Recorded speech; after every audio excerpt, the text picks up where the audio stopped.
Kami bersyukur karena Tuhan berkenan bersemayam di atas puji-pujian umat-umat-Mu. Biarlah Tuhan karya Roh Kudus ada di tempat ini, menguasai setiap pribadi lepas pribadi. Kami semua yang hadir, tidak terkecuali, biarlah urapan-Mu mengalir memberkati kami sekalian.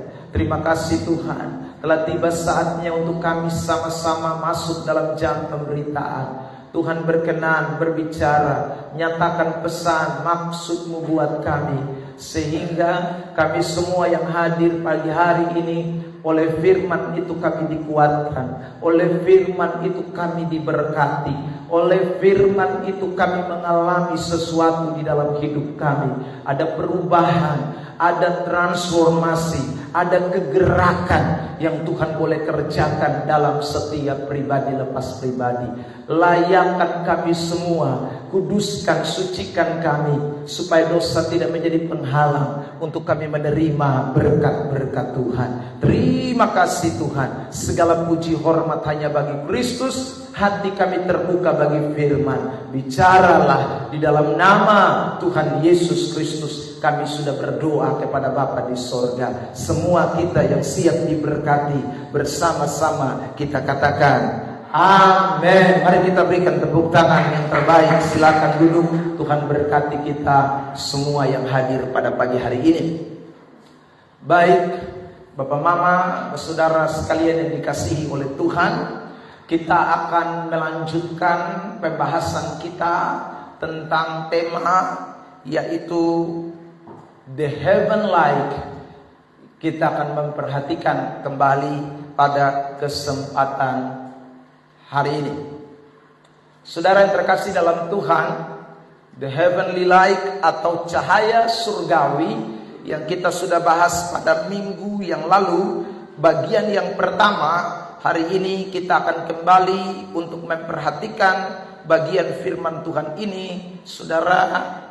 Dan kita kembali memperhatikan ayat pokok, yaitu di dalam Injil Matius pasal yang keempat, mulai ayat yang ke-14 hingga ayat yang ke-17. Ya.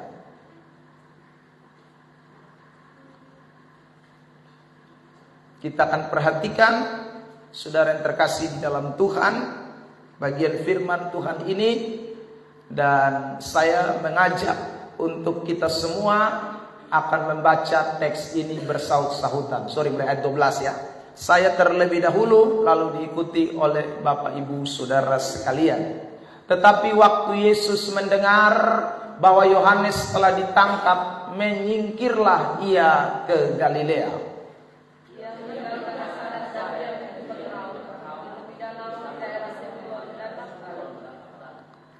Supaya genaplah firman yang disampaikan oleh Nabi Yesaya.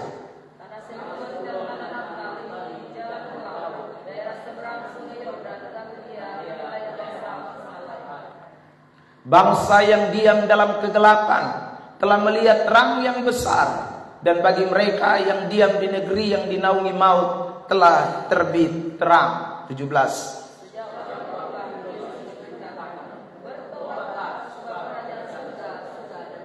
Ya, sekali lagi saudara, bahwa pembahasan kita dari teks ini, ayat yang ke-12 sampai dengan ayat yang ke-14 dari Injil Matius pasal 4 adalah tentang the heavenly light atau cahaya sorgawi.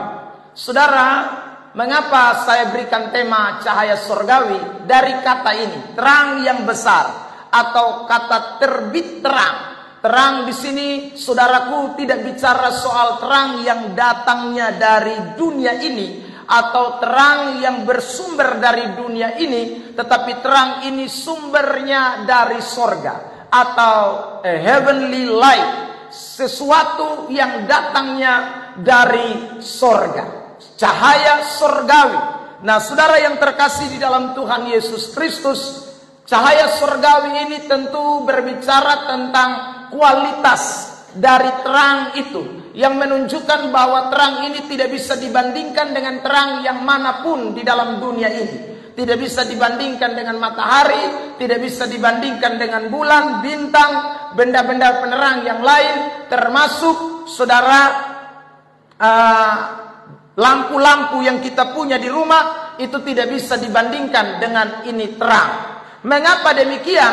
Karena terang yang di dalam teks ini berbicara tentang satu pribadi, yaitu Yesus Kristus Tuhan. Jadi terang ini adalah sebuah simbol atau penggambaran yang sebenarnya mau membicarakan tentang satu oknum atau satu pribadi yang namanya Yesus Kristus. Cahaya surgawi itu, terang yang besar itu yang telah datang ke dalam dunia. Mengapa Yesus disebut sebagai cahaya surgawi atau saudaraku sebagai terang itu? Kemarin kita sudah memperhatikan, minggu lalu kita sudah memperhatikan bagaimana itu cahaya surgawi itu memancar dan kemudian menerangi. Misalnya ayat ini Yohanes 8 ayat 12. Maka Yesus berkata pula kepada orang banyak, katanya, "Akulah terang dunia. Barang siapa mengikut aku, ia tidak akan berjalan dalam kegelapan, melainkan ia akan mempunyai terang hidup." Kalimat ini menunjukkan kepada kita bahwa Yesus kalau datang sebagai the heavenly light atau cahaya surgawi itu yang memiliki kualitas tinggi, yang memiliki kualitas tak terbatas itu, maka dikatakan orang yang berjalan dalam kegelapan. Kegelapan itu simbol dari dosa. Kegelapan itu simbol dari kejahatan, kenajisan, segala hal yang tidak menyenangkan Tuhan. Itu di dalam Alkitab seringkali disimbolkan dengan kegelapan. Jadi ini terang bukan hanya sekedar melenyapkan kegelapan yang saudara ada di dalam dunia ini, tetapi ini terang menghilangkan kegelapan dosa, menghilangkan kegelapan kenajisan, menghilangkan kegelapan saudaraku ketidakberdayaan kita, menghilangkan semua kenajisan kita. Itulah terang yang disebut the heavenly light atau cahaya surgawi. Saudara yang terkasih dalam Tuhan, seperti yang tertera dalam ayat 12 pasal 12 ayat 36 Yohanes ini mengatakan, "Percayalah kepada terang itu selama terang itu ada padamu, supaya kamu menjadi anak-anak terang." Jadi kalau terang itu kita percayai, terang itu kita terima, terang itu kita miliki dalam hidup kita, artinya Yesus Kristus itu menjadi bagian dalam hidup saudara dan saya, maka kita semua disebut sebagai anak-anak terang. Nah, Bapak, Mama, Bapak, Saudara yang terkasih di dalam Tuhan Yesus Kristus, dan kalau kita menjadi anak-anak terang, sebagaimana Yesus bilang dia sudah sinari kita dan kegelapan itu sirna, maka minggu lalu kita sudah memperhatikan kalau cahaya terang surgawi itu nyata, maka tidak bisa dipadamkan oleh kesulitan atau masalah. Dalam hidup ini kita sering menghadapi tantangan, kita sering menghadapi kesulitan, kita sering menghadapi masalah, tapi kalau ada terang Kristus dalam hidup saudara dan saya, tidak ada yang bisa membuat kita tidak bisa keluar dari kesulitan dan masalah. Cahaya surgawi, the heavenly light, akan menerangi kita, memampukan kita sebagai anak-anaknya untuk keluar dari kesulitan dan masalah. Kita juga sudah memperhatikan minggu lalu, cahaya surgawi itu kalau datang dalam hidup setiap manusia, maka dia tidak bisa diredupkan karena kenikmatan dunia apapun. Ya. Cahaya itu akan mengalahkan segala kenikmatan. Atau Yesus Kristus itu sebagai terang yang besar. Kalau dia hadir dalam hidup saudara dan saya, dia lebih penting. Dialah mutiara hidup kita, dialah harta terpendam, kata Alkitab. Dia segala-galanya dalam hidup saudara dan saya. Sehingga tidak ada satu kenikmatan dunia ini yang bisa membuat orang itu kemudian memungkiri cahaya surgawi itu. Saudara, dan yang ketiga, pada minggu yang lalu kita sudah memperhatikan juga bahwa kalau cahaya surgawi itu ada di dalam hidup seseorang, dia mendesak orang itu untuk bukan hanya sekedar bertobat, tetapi menyuarakan atau memberitakan tentang pertobatan itu bagi banyak orang. Nah, inilah 3 hal yang sudah kita perhatikan pada minggu yang lalu. Hari ini kita sambung 2 hal yang terakhir, saudaraku, dari ciri-ciri the heavenly light. Mari kita perhatikan yang keempat. Saudara, Yang keempat, the heavenly light atau cahaya surgawi itu kalau datang dalam hidup saudara dan saya, maka Alkitab beritahu kepada kita, dia akan memberitakan tentang kerajaan surga. Mari kita baca ayat ini. Matius 4 ayat 17. 1, 2, 3.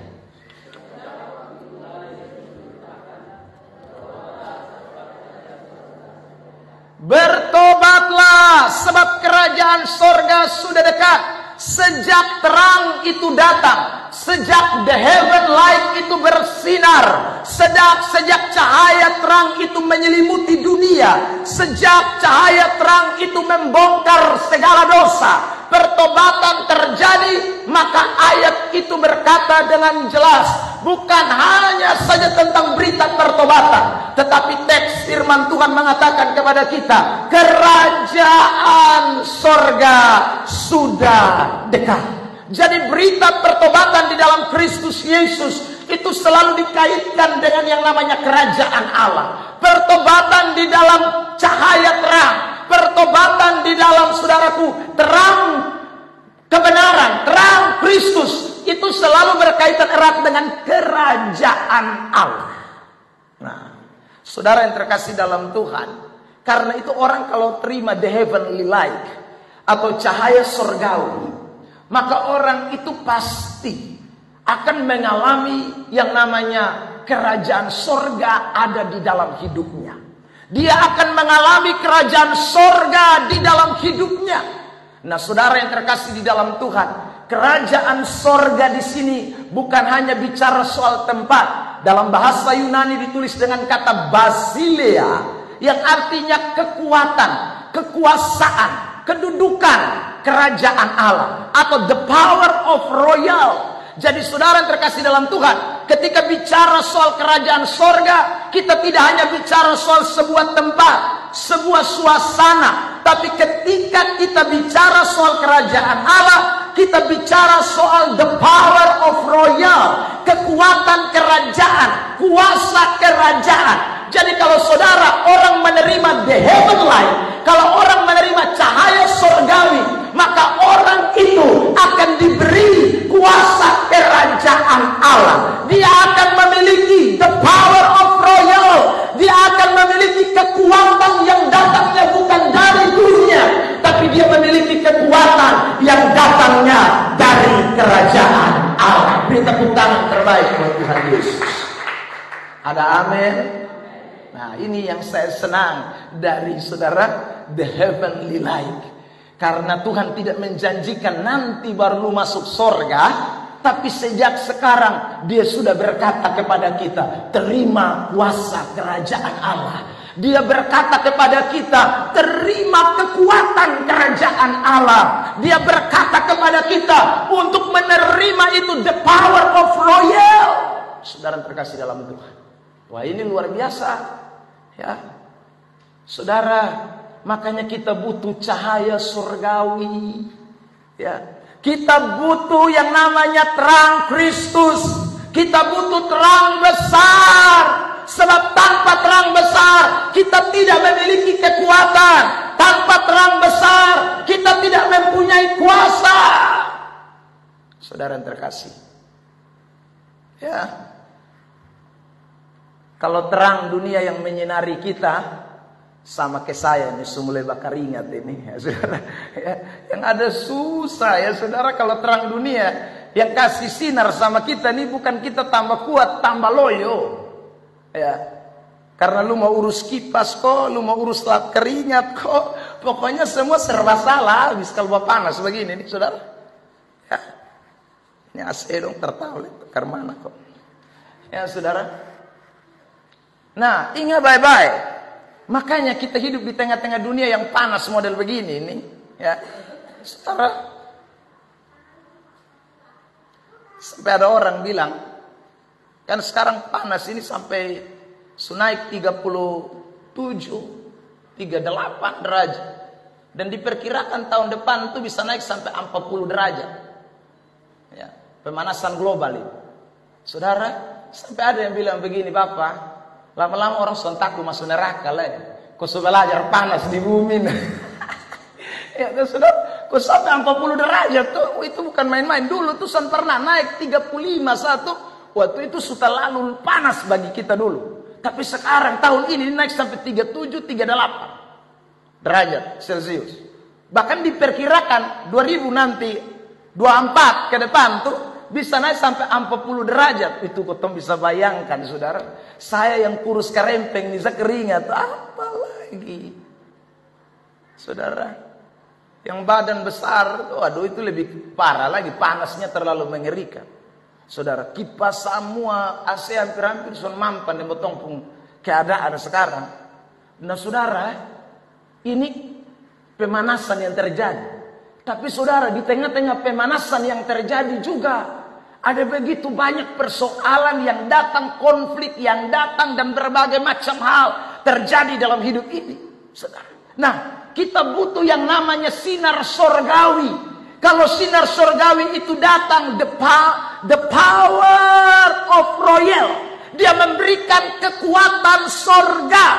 Dia memberikan kekuatan kerajaan Allah kepada saudara dan saya. Sehingga di tengah-tengah tantangan, di tengah masalah, di tengah kesulitan, di tengah berbagai macam hal yang kita ketemui di dunia ini, oleh kekuatan kuasa kerajaan Allah, kita mengalami kemenangan, kita mengalami kelepasan, kita mengalami pertolongan, kita mengalami mujizat, kita mengalami hal-hal yang luar biasa. Karena ada yang namanya kuasa kerajaan Allah, Basilea, diberikan kepada saudara dan saya. Ada amin? Nah, saudara yang terkasih dalam Tuhan Yesus Kristus.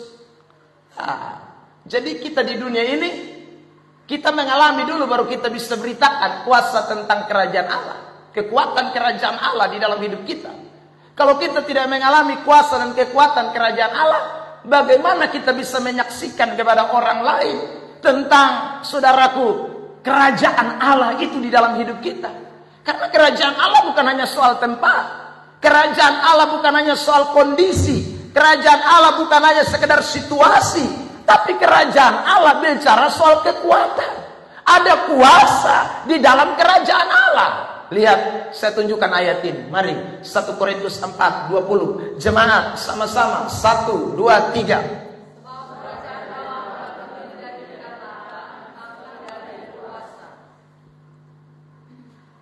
Kerajaan Allah itu terdiri bukan dari perkataan. Ini ayat bilang. Tetapi, jemaat kencang. 1, 2, 3. Dari apa? Kuasa. Jadi kerajaan Allah itu bukan hanya sekedar ngomong-ngomong sorga. Kerajaan Allah itu bukan hanya sekedar ngomong-ngomong tempat yang akan datang. Kerajaan sorga bukan hanya ngomong soal situasi yang nyaman, adem, enak, sukacita, penuh kebahagiaan, sorak-sorai. Bukan hanya itu. Tetapi Rasul Paulus beri catatan yang jelas. Kerajaan Allah itu bicara tentang the power, bicara tentang kekuatan, kuasa, kerajaan yang diberikan kepada setiap orang yang menerima the heavenly light, cahaya surga yang datang ke dalam dunia ini. Saudara yang terkasih dalam Tuhan Yesus Kristus, makanya ada ayat Matius 16 ayat 19. Mari sama-sama. 1, 2, 3. Kepadamu akan kuberikan apa? Apa yang kau ikat di dunia ini akan, apa yang kau lepaskan di dunia ini. Saudara yang terkasih dalam Tuhan, ini ayat tentu tidak bicara soal kunci. Saudaraku, yang merupakan kunci itu bukan, tapi kunci itu simbol kekuatan, simbol kuasa. Kalau kita pegang kunci lemari, kita yang bisa buka lemari. Kalau kita pegang kunci brankas, kita yang bisa buka brankas. Kalau kita pegang kunci, saudaraku, rumah, maka kita yang bisa buka pintu rumah. Kalau kita pegang kunci di kantor, kita yang bisa buka kunci di kantor. Siapapun yang datang, dia tidak punya kuasa buka karena dia tidak punya kunci. Tetapi saudara, kalau saudara diberi kunci, itu berarti saudara diberi kuasa. Jadi Tuhan menjanjikan kepada saudara dan saya, Dia berikan kunci kerajaan Allah. Apa yang kau ikat di dunia, terikat di surga. Apa Apa yang kau lepaskan di dunia terlepas di sorga. Beri tepuk tangan yang terbaik buat Tuhan Yesus Kristus. Amin. Wah, makanya jangan hanya mau pegang kunci kantor, Bapak Mama, Bapak Saudara. Kunci kantor terbatas. Jangan hanya mau pegang kunci gudang. Kunci gudang terbatas. Jangan hanya mau pegang kunci saudara rumah. Itu terbatas. Peganglah kunci kerajaan Allah. Sebab kalau Anda pegang kunci kerajaan Allah, Alkitab berkata kalau Tuhan membuka tidak ada seorang menutup. Kalau Tuhan menutup tidak ada seorang yang membukakan. Saudara terkasih dalam Tuhan, makanya anak-anak Tuhan, marilah kita semua diterangi oleh the heavenly light, cahaya sorgawi. Kalau cahaya sorgawi itu menerangi hidup saudara dan saya, ciri yang pasti adalah saudara pasti akan menerima kunci kerajaan Allah. Kuasa kerajaan Allah itu akan menjadi bagian dalam hidup kita sekalian. Saudara, makanya Yesus itu ajar kita berdoa. Mari kita lihat, saudara, ya, Matius pasal 6 ayat 9 sampai 10. Jemaat, kita bacain ayat 1, 2, 3. Karena itu berdoalah demikian: Bapa kami yang di surga, dikuduskanlah, datanglah, jadilah kehendakmu di bumi seperti di surga. Waktu kita bilang datang kerajaan, itu tidak tiba-tiba sorga turun dari langit datang sini, sonde. Tetapi itu kalimat itu memberitahu kepada kita bahwa ketika kita bilang datang kerajaan, itu kita sedang minta kuasanya. Kita sedang meminta the power-nya. Kenapa saya katakan kuasa? Kalimat selanjutnya membuktikan, jadilah kehendakmu di bumi seperti di sorga. Kalau kuasa kerajaan Allah datang, kalau kunci kerajaan Allah diberikan, maka akan terjadi sesuatu di bumi seperti yang ada di sorga. Itu maknanya, saudara, doa kerajaan Allah datanglah. Jadi kalau kita berdoa kerajaan Allah datanglah, tapi kalau itu kuasa kita tidak dapat, itu berarti doa kita cuma doa formalitas. Kalau kita berdoa katanya datanglah kerajaanmu, saudaraku, tetapi tidak ada sesuatu yang terjadi, itu berarti sekali lagi kunci kerajaan Allah tidak atau belum Anda terima, sehingga kuasa kerajaan Allah tidak ada. Dan kalau kuasa kerajaan Allah tidak ada, tidak bisa terjadi di bumi seperti yang di sorga. Tidak akan pernah bisa. Harus dulu terima kunci kerajaan Allah. Harus dulu terima kuasa kerajaan Allah. Kalau kamu terima, itu kuasa kerajaan Allah datang. Itu the royal of God. Kunci kerajaan Allah, key of God, datang ke dalam hidup saudara dan saya. Maka saudara akan lihat apa yang di sorga akan terjadi di bumi. Makanya kalimat selanjutnya, saudara perhatikan. Ini kebutuhan jasmani pasti dicukupkan, ya.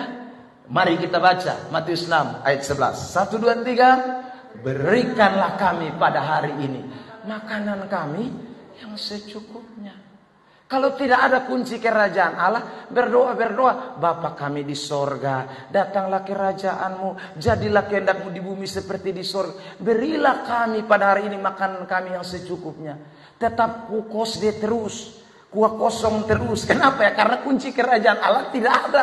Mau pibuka siapapun berangkas, mau pibuka siapapun doi, mau datangkan itu berkat dari mana datang. Kalau kunci kerajaan Allah Anda tidak pegang, kalau toh saudara terkasih dalam Tuhan, Anda cuma pegang kunci pekerjaan, maka berkat yang Anda dapat tidak seperti dari sorga datang ke dunia.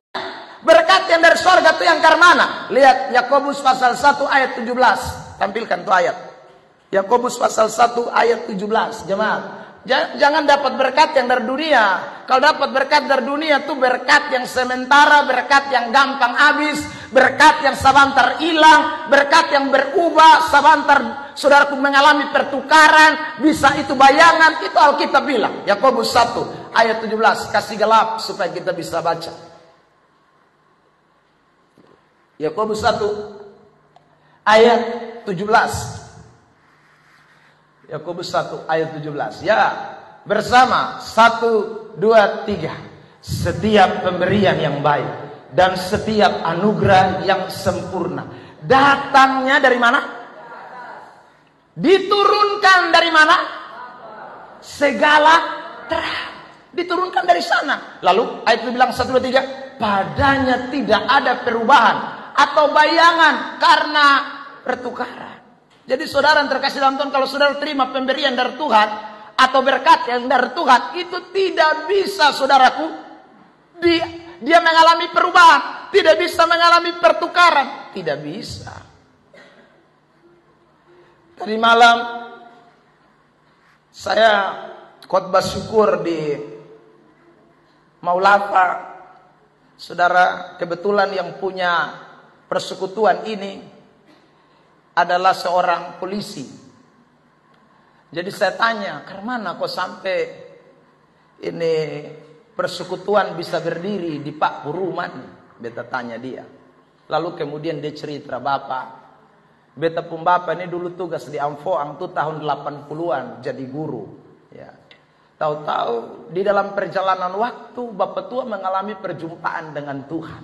Ya, saudara. Karena dia mengalami perjumpaan dengan Tuhan, akhirnya dia mulai pelayanan sambil mengajar. Pelayanan sambil mengajar. Tapi saudara, semakin dia melayani, saudara terkasih dalam Tuhan, Tuhan kemudian memang memakai dia dengan banyak kasih karunia. Sehingga saudara, orang yang datang minta pelayanan ke bapaknya ini, saudara, itu satu hari itu bisa sampai puluhan orang. Sehingga menurut kesaksiannya dia pun bapak itu, saudaraku, tiap hari mesti habiskan waktu dari jam 11 ini siang itu sampai jam 7 malam, saudara, hanya urus orang pelayanan saja, urus pelayanan. Akhirnya satu waktu kemudian, saudara, bapaknya ini ambil keputusan pensiun dini. Karena padatnya pelayanan yang harus dikerjakan oleh bapak tua. Jadi saudara, akhirnya dia pensiun dini. Dan kemudian saudara terkasih dalam Tuhan, dia full melayani Tuhan sampai dia meninggal. Saudara terkasih dalam Tuhan. Nah, di dalam pelayanan ini, saudara, dia kemudian punya 2 orang anak. Satu laki-laki, satu perempuan. Yang laki-laki yang pertama, dia tanya sama dia anak waktu dia masih hidup ini, waktu pelayanan dia tanya, "Nak, kamu cita-cita jadi apa? Mau jadi guru ke bapak atau karmana?" Lalu ini anak bilang, "Beta mau jadi polisi." Saudara. Maka bapak tua bilang, "Kalau begitu sekarang kan lu SMA kelas 1 toh. Jadi kita mulai doa dari sekarang." Saudara. Jadi saudara terkasih, setiap tanggal 5, saudaraku, setiap bulan, tanggal 5 setiap bulan itu doa khusus hanya buat dia mau jadi polisi. Saudara. Ya. Jadi bayangkan 3 tahun tuh doa setiap tanggal 5. Setiap tanggal 5 doa, saudara. Dan akhirnya sampai dia tamat. Waktu dia tamat, kemudian saudara datang ikut tes. Ikut tes tidak gol. Ikut tes yang kedua, saudara, ikut tes polisi tidak gol. Ikut tes TNI tidak gol. Ikut tes lagi Angkatan Laut tidak gol. 3 kali, saudaraku, semua dia tes tidak gol. Ternyata punya cek permasalahan ada pada ijazah. Nama salah, tidak sesuai dengan akta kelahiran. Saudara yang terkasih dalam Tuhan. Ya, 1 kali, saudaraku, dia sudah kecewa karena tidak lolos. Sudah doa 3 tahun, tidak lolos, saudara yang terkasih. Ya, jadi yang terakhir itu dia tes di Angkatan Laut, saudara. Dia mau ambil kembali dia pun berkas, maksudnya. Dia datang, saudara yang terkasih dalam Tuhan. Dia bilang, "Bapak, beta minta berkas baik-baik. Ini orang dong angka berkas, angka buang masuk dalam tanpa sampah." Saudara yang terkasih dalam Tuhan, dia pilih satu-satu dia pun ijazah, dia pun berkas-berkas semua, saudara, sambil dia menangis. Tapi dia menangis sambil dia kecewa dengan Tuhan. Dia bilang, "Tuhan, doa ini bukan main gila 3 tahun. Ya, tidak pernah stop. Bapak dan beta doa tiap tanggal 5 kami satu keluarga doa hanya khusus beta mau tes polisi." Dia pulang, saudaraku, orang Amaras. Dan Bapak Supina datang di Amfoang, jadi dong tinggal di Sonrain sana. Saudara, dia pulang di Sonrain sana dengan hati kecewa. Lalu dia bilang sama Bapak, "Bapak, berhenti doa." Saudara.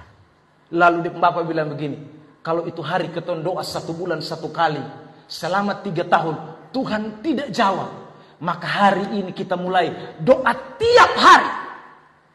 Bukan 1 bulan 1 kali, tiap hari. Bukan 1 minggu 1 kali, tiap hari kita doa.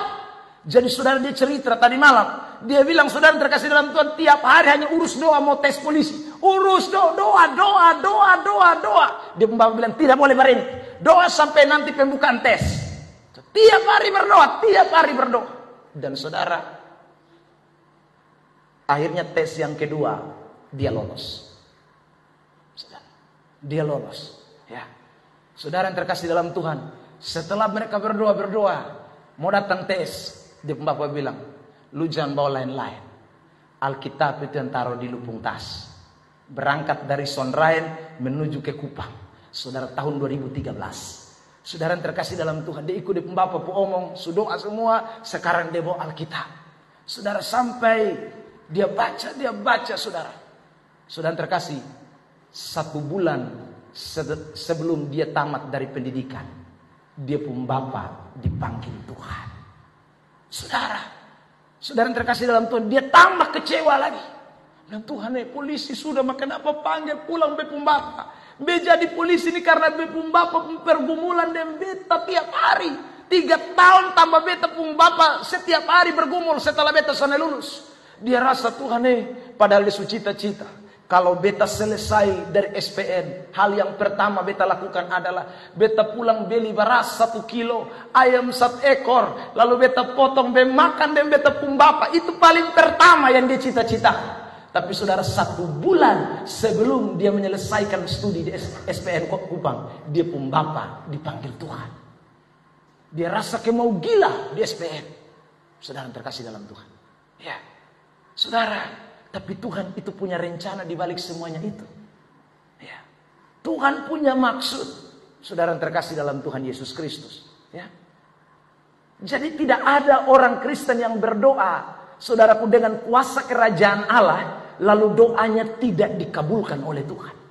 Saudara, kalau ada kuasa kerajaan Allah di dalam hidup saudara dan saya, lambat atau cepat Tuhan akan bekerja. Saudara yang terkasih dalam Tuhan. Ya. Tuhan mulai proses lagi. Dia Bapak meninggal, dia selesai, saudaraku. 1 bulan kemudian selesai, dan dia ditugaskan di Rote. Sampai di Rote dia mulai lupa Tuhan. Saudara, sudah tidak mulai lagi ibadat.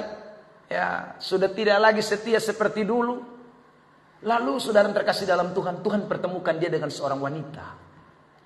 Wanita ini, saudaraku, seorang anak Tuhan yang cinta Tuhan, kerja di Bank BRI. Saudara, ya, cinta Tuhan. Dan lewat, saudaraku, istrinya inilah kemudian, saudaraku, dia kembali mulai mengenal, dia mulai kembali dibangkitkan, saudara. Nah, saudara, dalam perjalanan waktu, dia kemudian dipindahkan ke kota Kupang, istrinya masih tetap di Rote sampai hari dalam tugas. Saudara yang terkasih dalam Tuhan, Tuhan terus tuntut untuk mereka kembali kepada cinta mula-mula, kepada api Tuhan yang pernah Tuhan kasih kepada bapaknya, yang mereka sudah semua lupa. Sudah lulus polisi, dia pun adik nomor 2 yang cewek juga sudah kerja, sudah menikah, saudara. Tiba-tiba dia pun adik mulai sakit, saudara. Dan sakitnya itu tidak jelas. Keluar dari rumah sakit Siloam, sebentar tertusuk di sini, pokoknya batatikam kiri kanan. Doa punya doa, Tuhan ingin supaya mereka kembali ke hadirat Tuhan, saudara. Ya. Tapi setelah dia pun adik sembuh, dong lupa lagi. Ya sudah. Jalannya waktu, dia pun mama Tuhan panggil pulang. Saudara. Dia pun mama juga akhirnya meninggal. Saudara terkasih dalam Tuhan. Dia mulai lagi bertanya kepada Tuhan. Tuhan, kenapa masalah tidak tahu habis-habis ini? Ya, 1 ini habis, 1 sakit sembuh, 1. Tuhan cuma ingatkan. Kembali kepada cinta mula-mula. Karena kamu semua jadi ini, karena ada kuasa kerajaan Allah, ada kunci kerajaan Allah yang membuat kamu berhasil. Kenapa kamu lupa Tuhan? Kamu bisa diberkati itu bukan karena kamu. Tuhan mau bilang begitu. Tapi mereka lupa Tuhan. Dan saudara terkasih, akhirnya pada 2 tahun yang lalu, saudara, mereka mulai kembali pelayanan yang setelah sekian lama dari 2013, saudara, 2014, dia pun bapak meninggal. Saudara terkasih dalam Tuhan, sampai 2021 kemarin baru itu pelayanan kembali dibuka. Saudara yang terkasih dalam Tuhan, hidup di dalam Tuhan itu memang ada banyak proses. Hidup di dalam Tuhan itu memang ada begitu banyak hal yang Tuhan izinkan. Tapi dengarkan baik-baik. Kunci kerajaan Allah kalau kita pegang, maka tidak ada satu perkara pun yang Tuhan tidak bisa kerjakan dalam hidup kita sekalian. Ada amin? Saudara anak-anak muda yang lagi cari kerja, saudara ingatlah baik-baik. Ya, kalau tidak ada kuasa kerajaan Allah dalam potongmu hidup, semua pintu nanti tak tutup, potong sen bisa buka. Tapi kalau Anda berharap kepada the power of royal, kekuatan kuasa kerajaan Allah yang cahayanya datang dari sorga itu, kalau saudara terima itu, tidak ada berkat yang Tuhan tidak bisa nyatakan kepada kita. Sebab Alkitab berkata dengan jelas, rancanganku bukan rancangan kecelakaan. Rancanganku itu rancangan damai sejahtera yang memberikan masa depan penuh pengharapan bagi setiap orang yang mengasihi Dia. Beri tepuk tangan yang terbaik buat Tuhan Yesus Kristus. Karena saudara, kunci kerajaan Allah buat kamu pegang. Ya, kembali. Saudara terkasih dalam Tuhan. Hari Minggu kemarin saya bersaksi di Fatukoa. Habis bersaksi, lalu ada anak Tuhan datang dan bilang sama saya, Bapak, saya pikir Bapak dong pendeta yang seperti Bapak dong nih, son susah lagi kotong. Ya saudara, lah lu pikir dia tinggal di planet mana? Ya, ini kotong sama-sama di planet yang namanya bumi. Susah tuh pas ada. Saudara, tapi sekali lagi, susah mesti ada kunci kerajaan Allah. Saudara, kebutuhan kita buka dengan kunci kerajaan Allah. Waktu kita doa, berikanlah kami pada hari ini makanan kami yang secukupnya. Kita sedang berkata di dalam kuasa kerajaan Allah. Maka tidak ada yang mustahil bagi Tuhan. Itu percayalah, saudara terkasih dalam Tuhan. Nah, ya, setelah berkat itu, ini ayat bilang apa lagi? Kita mengalami yang namanya disucikan, diampuni. Itu juga kalau ada kuasa kerajaan Allah. Kalau tidak ada kuasa kerajaan Allah, saudara, bagaimana kita dapat mengalami pengampunan dosa? Bagaimana kita bisa mengalami yang namanya kesucian hidup kalau tanpa kuasa kerajaan Allah? Maksud saya begini, ada banyak orang doa minta ampun, ya saudara. Ada banyak orang doa minta ampun di Tuhan, tapi dia kembali lagi hidup di dalam itu dosa. Saudara, itu berarti doanya itu tidak memiliki kekuatan kuasa kerajaan Allah. Kalau ada kekuatan kuasa kerajaan Allah, waktu kita sadar, waktu kita minta ampun, waktu kita menyatakan kita pun kesalahan di hadapan Allah, Allah bukan hanya sekedar mengampuni kita, tapi firman Allah berkata Dia menyucikan kita. 1 Yohanes 1 ayat 9. Tampilkan ini ayat. 1 Yohanes pasal 1 ayat 9. Mari kita lihat teksnya. 1 Yohanes 1 ayat 9. Ayat 9. Ya, jemaat kita baca ayat 9 dalam hitungan ketiga. Bukan 17, 9. Hah? 1 Yohanes 1 ayat 9. Ya, saya baca lewat Alkitab sini saja. 1 Yohanes pasal 1 ayat yang ke-9. Begini firman Tuhan. Jika kita mengaku dosa kita, ya. Jadi kita kalau minta ampun, maka Ia itu setia dan adil, sehingga Ia akan mengampuni satu. Lalu yang kedua, menyucikan dari segala kejahatan. Jadi bukan hanya mengampuni. Beda mengampuni dengan menyucikan, itu beda. Ampun itu sudah terkasih dalam Tuhan, melupakan. Tapi menyucikan itu membersihkan. Itu beda. Saudara, kalau sekedar melupakan itu masih ada, percuma. Ya. Tapi Tuhan tidak bekerja begitu. Tuhan itu mengampuni, artinya melupakan semua kesalahan kita, tapi sekaligus juga membersihkan, menyucikan kita. Dan kalau Tuhan yang menyucikan, itu sekali lagi bukan saudara manusia sehingga cuci ada sedikit kotor, ada sedikit yang barisi, ada separuh kotor, separuh barisi. Saudara, ada Tuhan kalau sucikan itu berarti benar-benar suci. Karena Dia suci, maka kita pun pasti disucikan. Ada amin? Makanya saudara yang terkasih dalam Tuhan, kita semua ini kan pernah hidup di dalam dosa, pernah bikin kejahatan, pernah tinggal di dalam dosa. Tapi saudara lihat, ketika Tuhan sucikan kita kenapa tidak kembali lagi? Ya karena memang Tuhan yang sucikan. Tapi kalau bukan Tuhan yang sucikan, saudara terkasih dalam Tuhan, dulu kita pernah bersinah, nanti kita terus tinggal dalam persinahan. Ya, kalau dulu kita pernah, saudaraku, punya sakit hati, kita akan terus tinggal di dalam sakit hati. Hanya sementara, mungkin 1-2 hari kita bertobat, 1-2 minggu kita bertobat, tapi kita akan kembali ke luka lama. Saudara, kenapa? Karena dosa itu adalah sebuah tuntutan dalam diri kita. Jadi kalau dosa itu dibiarkan tanpa penyucian, hanya sekedar pengampunan, maka tidak bisa. Maka Allah tidak hanya mengerjakan pengampunan, Allah mengerjakan penyucian atas setiap saudara dan saya. Itu enaknya dalam Tuhan. Saudara terkasih dalam Tuhan. Makanya beda anak-anak Tuhan yang punya kuasa kerajaan Allah ketika mengalami pengampunan dari Tuhan. Ya, karena Tuhan betul-betul menyucikan, membereskan segala sesuatu yang ada dalam diri kita.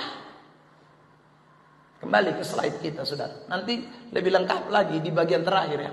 Mari kita lihat dulu, saudara yang terkasih dalam Tuhan. Kembali ke slide kita.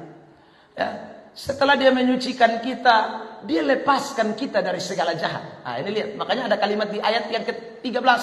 Jemaat, kita sama-sama baca ini ayat ya. 1, 2, 3.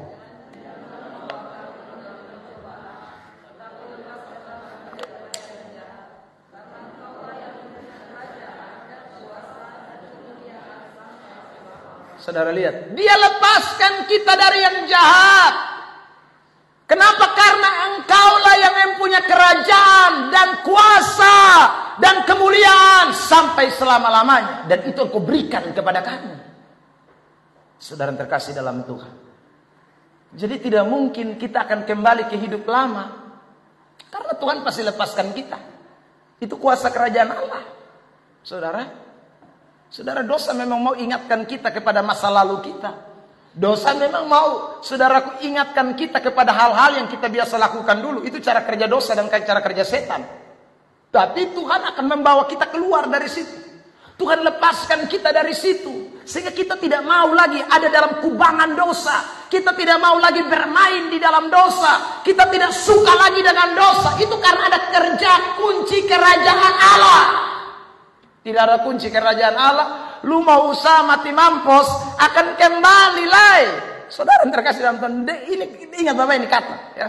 Kalau kitanya usaha dan kita punya kekuatan yang terbatas ini, saudara ketemu kunci kekuatan, nanti potong ulang lagi. Pasti. Sonde lama itu pasti akan ulang lagi. Kok siapa yang mampu? Potong geng, ini geng berapa? Saudara terkasih dalam Tuhan. Tahu contoh Alkitab banyak tuh, Simpson tuh. Itu Simpson tuh saudara terkasih dalam Tuhan. Bukan main-main tuh. Orang yang punya urapannya luar biasa. Tapi ketika saudara terkasih dalam Tuhan, hidup ini tidak diterangi cahaya Tuhan, kunci kerajaan Allah diambil dari hidup kita, selesai hidup kita. Tidak ada arti. Potong cuma jadi sampah.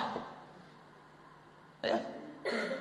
Makanya anak-anak Tuhan, betapa tiap saat tuh bilang sama Tuhan, Tuhan, jangan lepas ini kunci kerajaan Allah dari bepun tangan.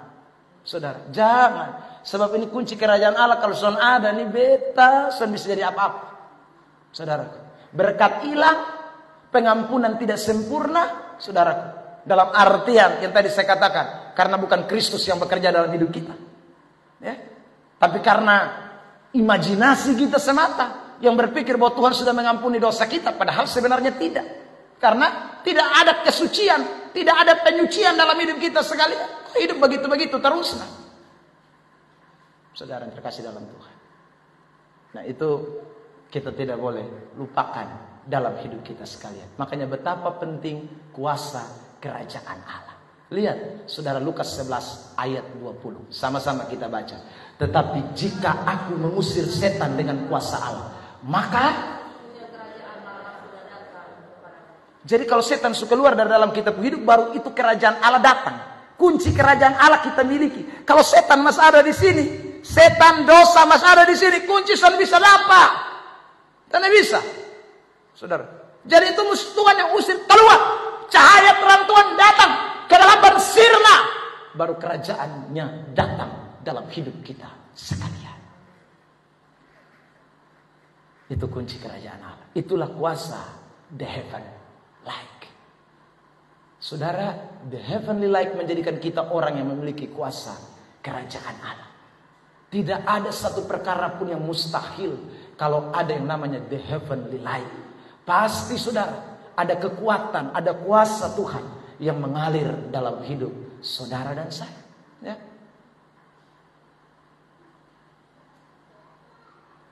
Kemarin saya khotbah di Bank Mandiri Taspen Kupang. Dalam pesan Natal yang disampaikan oleh Ibu Direktur, saudara, dia bilang begini, beta waktu lihat ini tema nih Pak Pendeta, beta juga bingung, kemuliaan bagi Allah dan damai sejahtera di bumi. Tema Natal tahun ini PGI adalah kemuliaan bagi Allah dan damai sejahtera di bumi. Dia bilang sebentar beta mau ngomong pesan apa, ya saudara. Ya. Jadi dia juga bingung mau ngomong apa. Tapi kemudian saudara dalam khotbah, dia kemudian diingatkan Tuhan lewat khotbah yang saya sampaikan. Jadi kemudian dia bilang begini, Pak Pendeta terima kasih. Karena tahun ini Tuhan kasih saya golden ticket. Ya, tiket emas. Tapi Pak Pendeta, tiket emas yang Tuhan kasih itu berupa air mata semuanya. Tapi kenapa saya bilang ini adalah golden ticket atau tiket emas? Karena lewat lembah air mata itu, dalam pesannya dia katakan dalam pesan Natal. Dia kasih tahu sama karyawan dan para pensiunan TNI dan Polri, ya saudara. Dia kasih tahu, lewat lembah air mata itu Tuhan bikin banyak mujizat. Mujizat yang pertama, mamanya sembuh dari kanker stadium akhir. Saudara, itu mujizat yang pertama. Saudara terkasih dalam Tuhan, waktu dia dengar, ini orang Ambon. Ya saudara. Ya, jadi saya tidak jadi di Ambon, tapi kemarin ketemu orang Ambon. Ya saudara, ya, saudara terkasih dalam Tuhan, mama tua bilang, beta dengar, bepu mama sakit, divonis kanker, aduh, apalagi stadium akhir. Saudara, dong semua satu keluarga bilang, sana ada harapan lain. Ya. Sana ada harapan. Saudara terkasih, pilih doa, tim doa bilang begini, kami sudah lihat mama Puro. Ya saudara, ini kesaksian, mama Puro kami sudah lihat melayang-layang. Saudara, jadi mereka ya tiap hari bersedih. Karena mereka tidak ada harapan bila dia mama mau sembuh. Tapi saudara yang terkasih dalam Tuhan, satu, ketika dalam kesedihan saudara, Tuhan ingatkan kepada mam tua ini. Ya. Saudara yang terkasih dalam Tuhan. Kenapa? Karena dulu dia di Kupang, dia sudah mau di Kupang ini 20 tahun. Ya, saudara kami di orang Alor. Ya.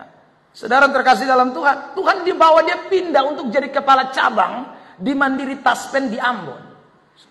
Dan Tuhan bilang, beta bawa lu di sini ini ada maksud. Beta bawa lu di sini ini ada kemauan. Kenapa 20 tahun kamu ada di Kupang, tiba-tiba saya pindahkan kamu ke Ambon, saudara. Ketika Tuhan ingatkan itu, saudara terkasih dalam Tuhan, dia tahu ini pesan Tuhan. Lalu kemudian saudara, mereka berharap kepada Tuhan. Mereka berdoa. Sambil berobat, berdoa. Saudara. Karena di Ambon sudah bisa ditangani, kirim ke Makassar. Saudara terkasih dalam Tuhan. Dan mereka rutin ikuti apa yang medis katakan. Saudara terkasih, sambil berdoa dan tetap yakin bahwa Tuhan punya rencana, Tuhan punya maksud buat mama. Dan saudara terkasih, setelah melakukan pengobatan beberapa bulan di Makassar, pulang dan dinyatakan mama tua sembuh total. Saudara, tolong beri dulu tepuk tangan. Kemudian begitu, loh ini kuasa Allah ini. Saudara, ini kuasa Tuhan. Saudara, lalu saudara terkasih dalam Tuhan, mamanya sehat. Saudara, mamanya kembali pulih. Sampai hari ini belum meninggal. Saudara, sudah 2 tahunan. Ya. Karena dia sudah pindah datang kepala cabang di Kupang 1 tahun. Saudara yang terkasih dalam Tuhan. Tapi setelah mama sembuh, bapak yang tidak ada gejala-gejala, tiba-tiba Tuhan panggil pulang. Saudara. Ya. Tapi waktu bapak meninggal, dia sempat protes lah dengan Tuhan. Tuhan kenapa? Mama sembuh, bapak kok Tuhan panggil. Saudara. Tapi Tuhan ingatkan. Seandainya kamu 20 tahun di Kupang dan saya tidak bawa kamu pindah ke kantor cabang Ambon, kamu tidak mungkin bisa merawat orang tuamu karena selama dia di Ambon dia tinggal di depan papa mama ke rumah, jadi dia kembali melayani di depan papa mama. Jadi saudara, dia artinya masih bisa memberikan pelayanan kepada depan orang tua sebelum meninggal. Jadi Tuhan ingatkan, seandainya lu di Kupang sana, kalau bapak tua meninggal lu akan lebih sedih dari sekarang. Tapi luar biasa Tuhan bawa lu meskipun dalam keadaan yang sukar, tapi sekali lagi Tuhan punya rencana besar. Kau sudah melakukan sesuatu bagi orang tuamu dan kini memang saatnya Tuhan panggil dia kembali. Saudara terkasih dalam Tuhan. Nah, itulah hidup ini Bapak Mama. Yang penting itu sekali lagi ada kunci kerajaan Allah dalam hidup ini. Ada kalanya Tuhan izinkan kita dalam situasi. Saudara yang terkasih, cerita kesulitan ini tentu banyak orang punya pergumulan hidup. Tapi sekali lagi, ini yang luar biasanya kita ada dalam Tuhan. Kita memiliki kunci kerajaan Allah. Itu yang bikin kita luar biasa, saudara. Itu yang bikin kita menjadi anak-anak Tuhan yang kuat di tengah-tengah dunia. Sebab kalau tanpa itu mengkali kita semua banyak stres. Banyak yang mungkin putus asa, bunuh diri. Karena polemik dalam hidup dunia ini luar biasa. Tapi Tuhan berikan kita kuasa kerajaan Allah. Karena itu yang terakhir, yang kelima, ingatlah Tuhan sudah mau datang kembali. Ada amin? Saudara, waktu Tuhan bicara ini ayat, dia ingatkan kepada semua orang, kerajaan sorga sudah apa? Bukan masih jauh, sudah dekat. Kalau ada kalimat sudah dekat, itu berarti Tuhan tidak lama lagi akan datang. Jadi saudara, the heavenly light, cahaya sorga yang telah datang 2000 tahun yang lalu, yang telah menyinari Bethlehem, yang telah menuntun para gembala menuju ke Yerusalem sehingga berjumpa dengan sang bayi Natal itu akan datang kembali. Saudara terkasih dalam Tuhan, 2000 tahun yang lalu cahaya itu sudah bersinar. Jangan biarkan sinar itu redup sebelum dia kembali datang untuk menjemput saudara dan saya. Makanya ingatan yang segar Tuhan berikan kepada kita, kerajaan sorga sudah dekat. Saudara yang terkasih dalam Tuhan, ya, maksudnya apa? Itu artinya bahwa sebagai orang-orang yang hidup di dalam terang Tuhan atau the heavenly light, kita harus menjadi orang-orang yang mempersiapkan diri untuk menyambut Kristus yang akan segera datang. Kita tidak boleh lupa ini. Kedatangan Kristus sudah di ambang pintu. Kedatangan Kristus sangat dekat dengan kita. Bapak, Mama, saudara. Ya. Karena itulah ini ayat-ayat beri peringatan banyak sekali tentang sorga sudah dekat, sudah dekat, sudah dekat. Itu banyak kali, saudara. Supaya kita jangan main-main lagi, ya. Sebagai anak-anak terang. Saya beri contoh ini, Matius 25 ayat 1. Dan kita lompat-lompat ya, ayat 1 lebih dulu. Kita baca 1, 2, 3. Pada waktu itu hal kerajaan sorga seumpama 10 gadis yang mengambil pelitanya dan pergi menyongsong. Ayat 3, 4, jemaat kencang. 1, 2, 3.